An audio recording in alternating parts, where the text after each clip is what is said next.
The New York Yankees had a very successful week for once. They didn't go 2-5 or 1-6 like Luke predicted. They went 5-2, just like Barnes predicted. Barnes isn't here, obviously. He's still on baby duties. But John and I are here. We're going to talk about this Yankees past week and a prospect that got called up later on. We'll bring that up later, though.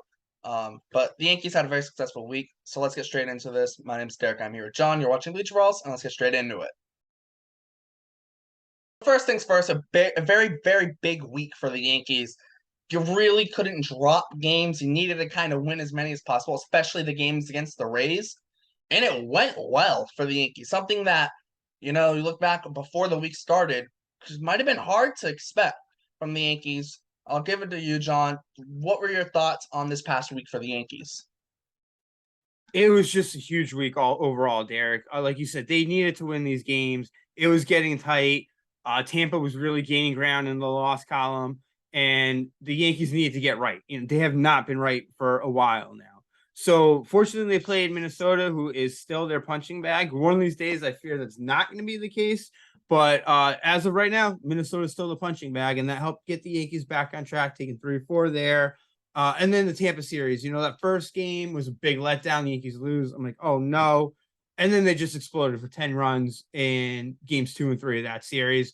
It was a relief to see.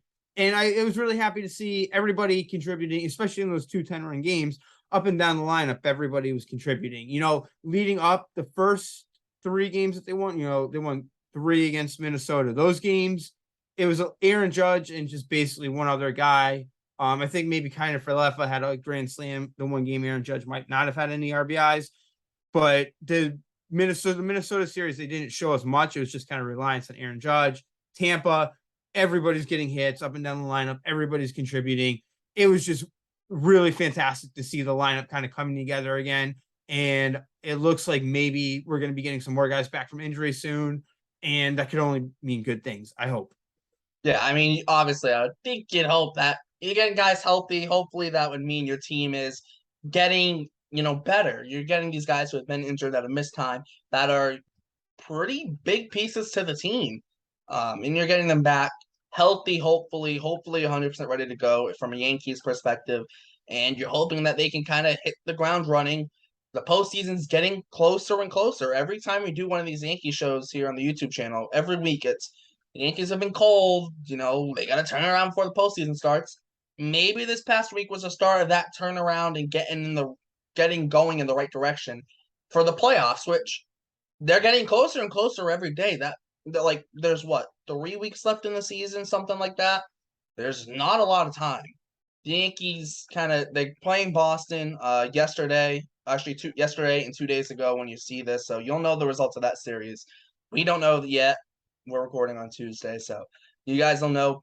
We don't know right now when recording, but it's they kind of need to win as much as possible. Win series first and foremost, but see if you can get a sweep against a team like Boston, who's in last place. Even though I know the Red Sox have played the Yankees better than they've played the rest of the AL East teams. The Yankees just got to get wins, and they got to do it. We don't want to see, if you're a Yankees fan, you don't want to see these kind of scraping by, just getting by wins. You want to see the Yankees beat the Red Sox 8-2, 6-3, 4-0. You want to see those kind of wins. You don't want to see a 2-1 game that you just get through because Aaron Judge hits a 2-run homer in the eighth.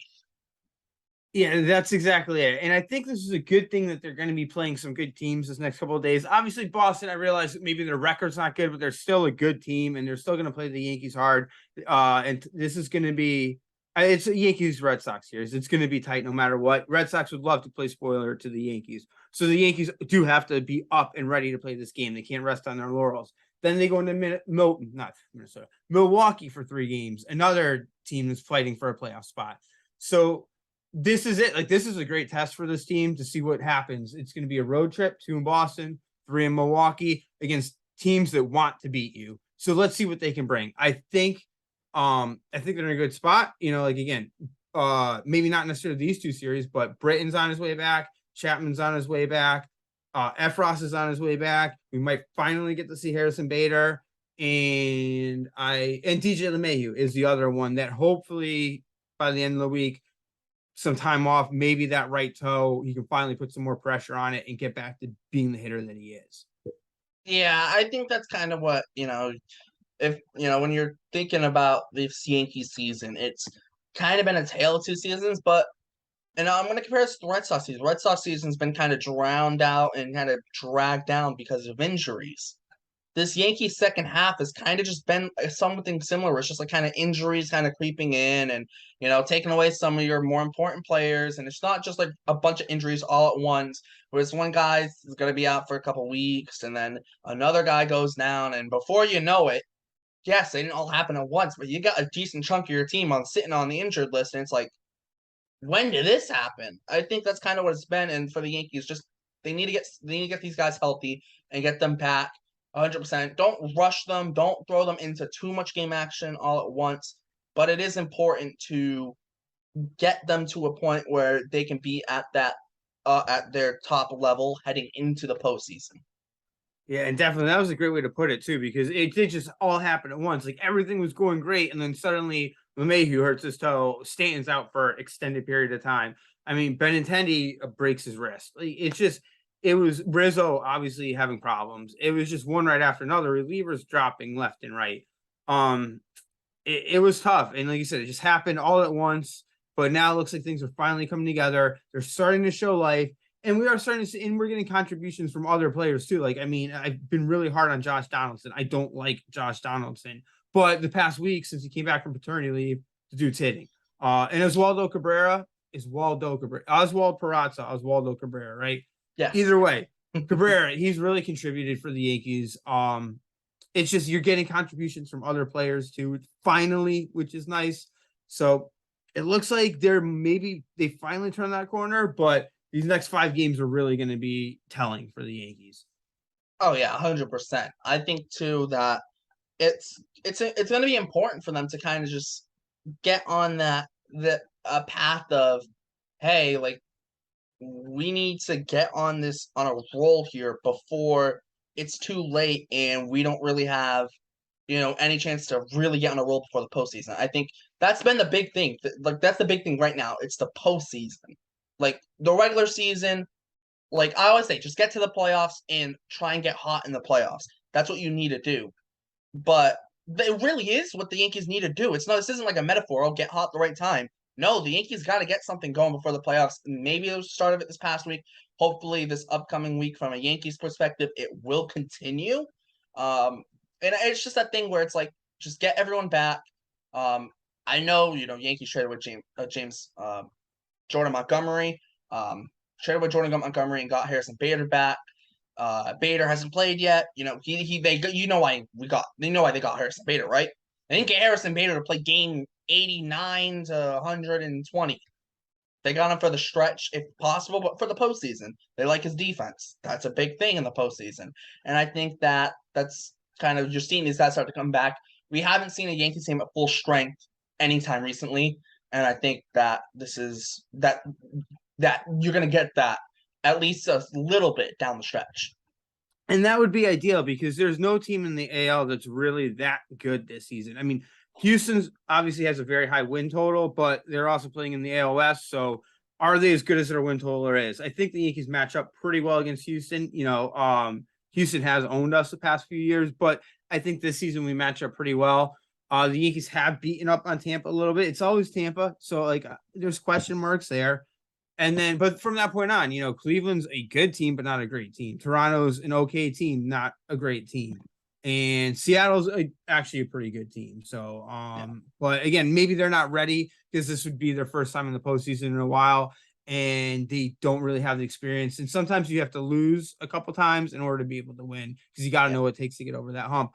I'm hoping the Yankees are finally at that point where they've lost a whole bunch of times and now they're ready to get over that hump.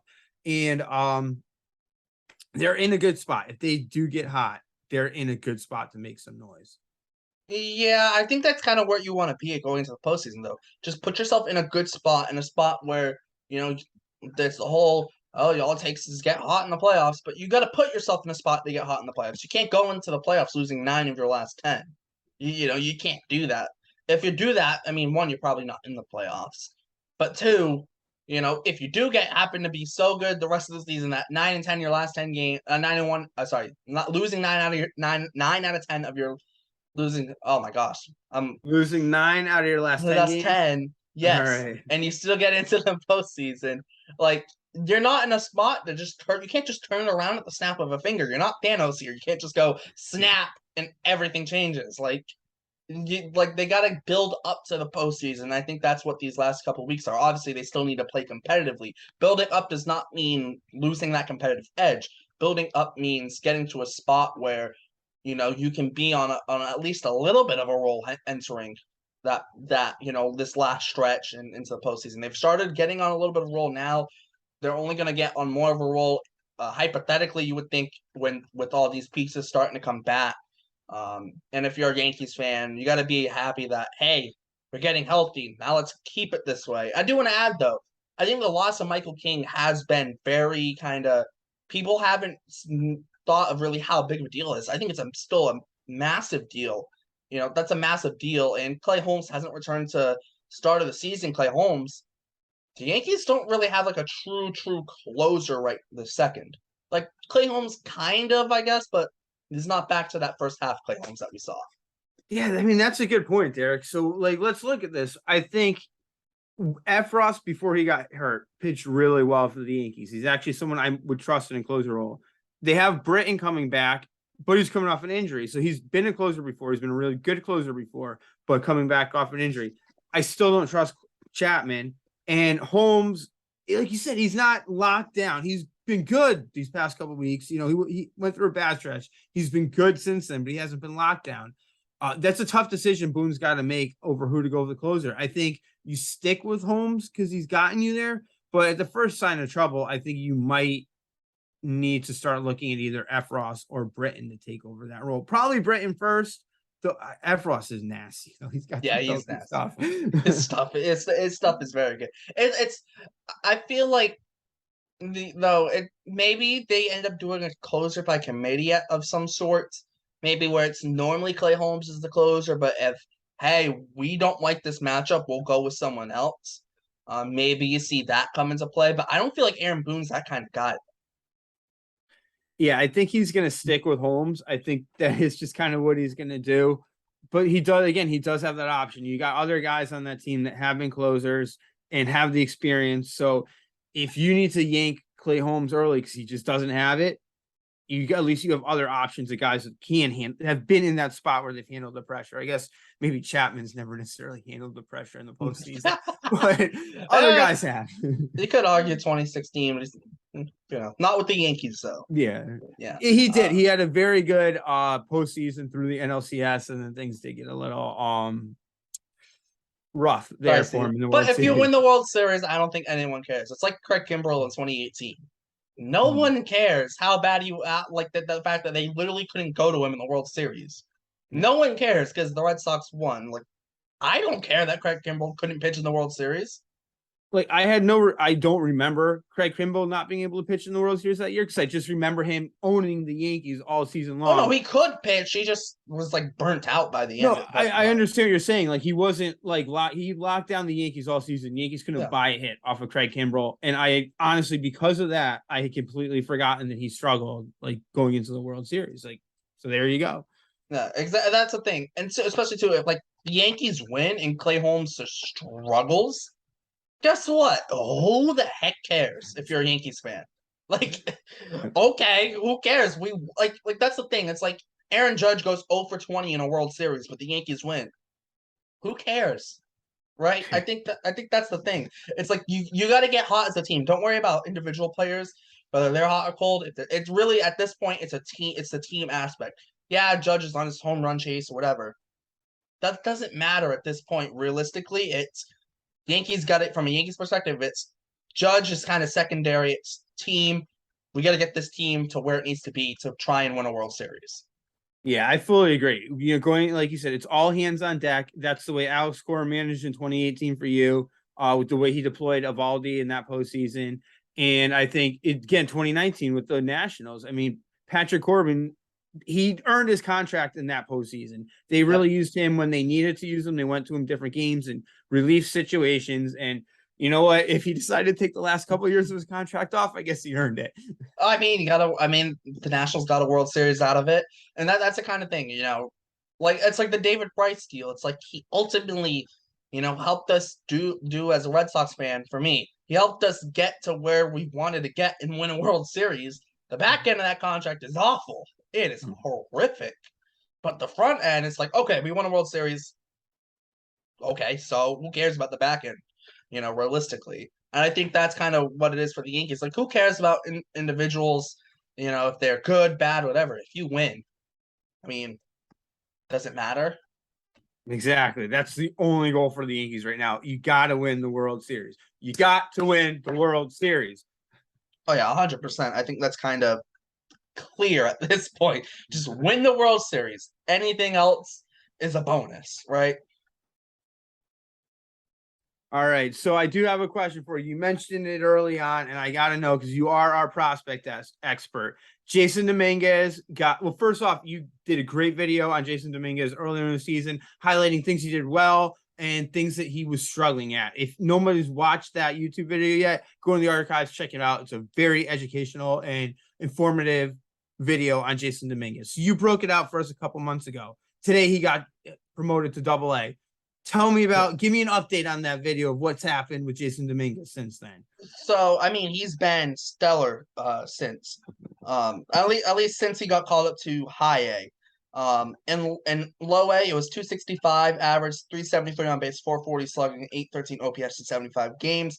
Just 9 homers. The home run power hasn't necessarily been there to what people might have expected because he was so hyped up.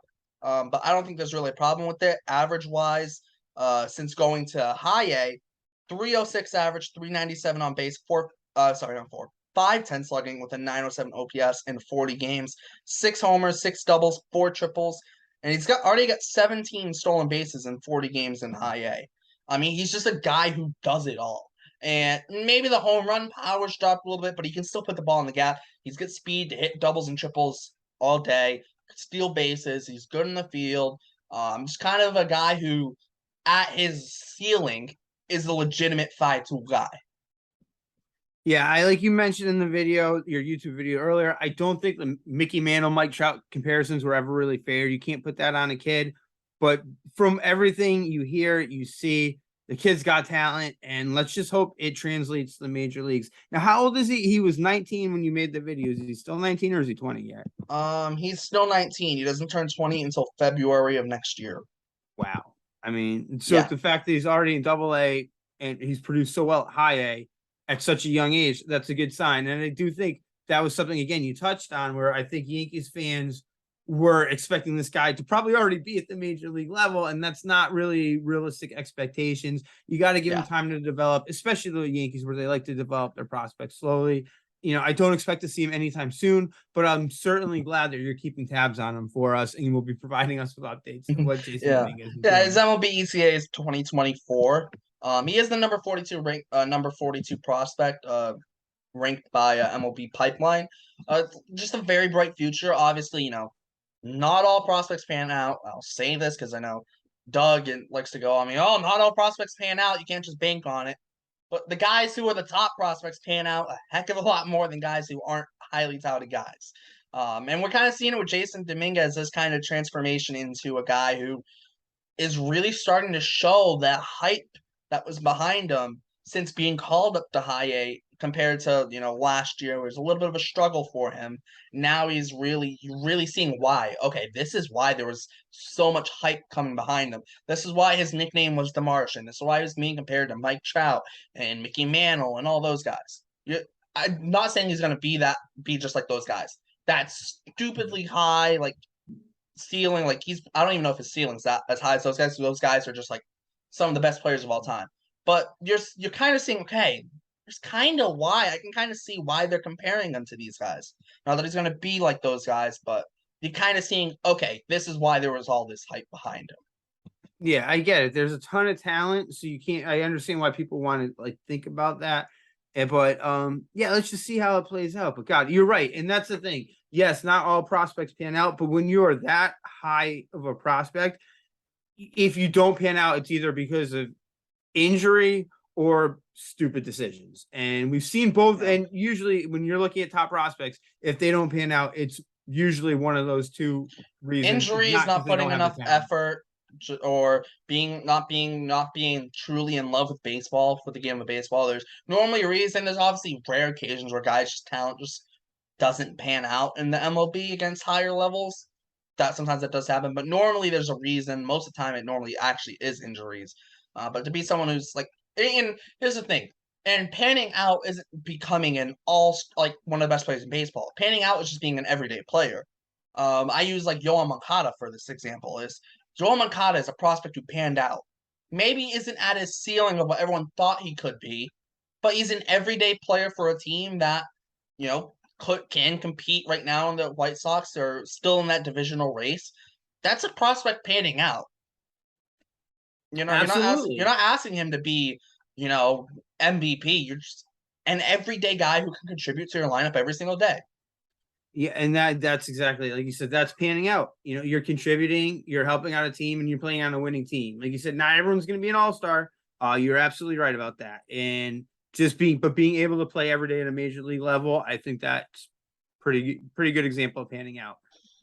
Yeah, exactly. I think that's kind of the thing. Everyone gets like crazy, especially Red Sox and Yankees fans do it a lot. Is there's going to be a little bit of hype behind the guy, and they start pushing that hype all the way to the ceiling. Um, and it's like, guys, relax. We don't need the guy to be an MVP candidate the day he sets foot in the big leagues. It's like he can struggle a little bit at first. It's the whole thing that we're Red Sox fans right now are going through with Tristan Cassis. Like he doesn't need to be like these guys don't need to be a star player from day one. Just be solid. Just like you can make your mistakes. You just gotta learn from your mistakes, get better because of your mistakes. I think that's like that. The saying is, you can't learn if you don't make mistakes. It's kind of true. I mean, unless you're learning from someone else's mistakes, if you're not making mistakes, what is there to learn?